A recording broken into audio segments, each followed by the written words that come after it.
Society of the Snow is based on the true story of the 1972 plane crash in the remote heart of the Andes.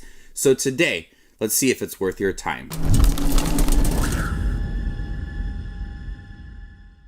Hey everybody, my name's Justin here. I try to watch everything that hits theaters and on streaming services like Netflix. If you guys are like me, go ahead and hit that subscribe button down below and click that bell notification for more up and coming content. In 1972, a flight crashes in the remote heart of the Andes, forcing survivors to become each other's best hope.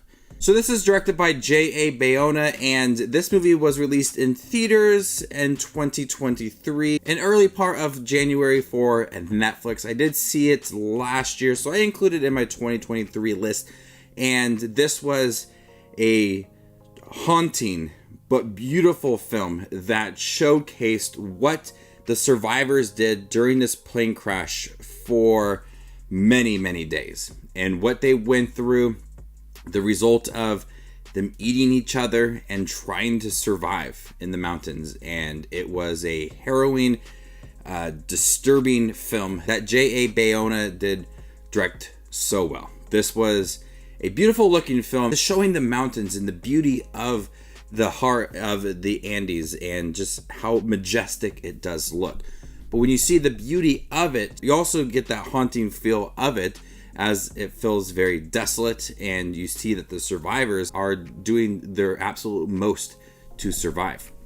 And so while there is some beautiful directed shots within this film, those shots also serve as a way to make the mountains feel very disturbing. And the plane crash itself is also dramatic and hard to watch, but then you see these survivors all gathered together, and eventually people start dying, and to survive they have to eat each other.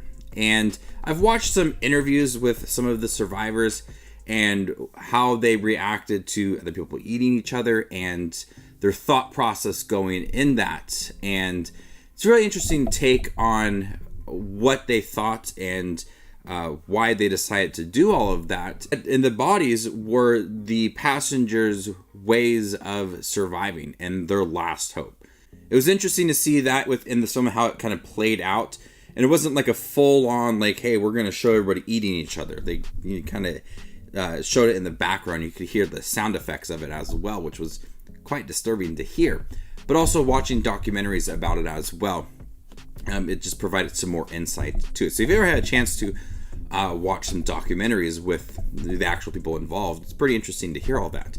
But J.A. Bayona did a great job of building up the moments leading to the last hope of people eating each other and surviving, and the struggles living within the mountains and all of the snow toppling onto their plane and all of the challenges and obstacles that come with it.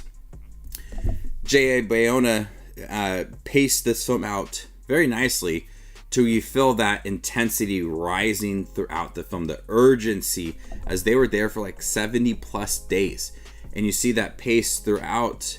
It only increasingly gets more intense and more urgent for them to survive, and realizing where they are at, no one's going to come help them.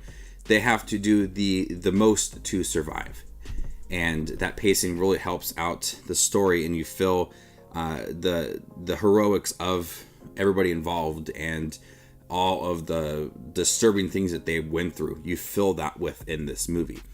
But on top of that, like I said, it's beautifully directed. A lot of the quiet scenes showing the mountain range, and then just overhead shots of everything. It looks fabulous. Like, it is a good looking movie. But with those beautiful moments do come these more dramatic, disturbing scenes, and realizing what they all went through. It's hard to watch at times, honestly.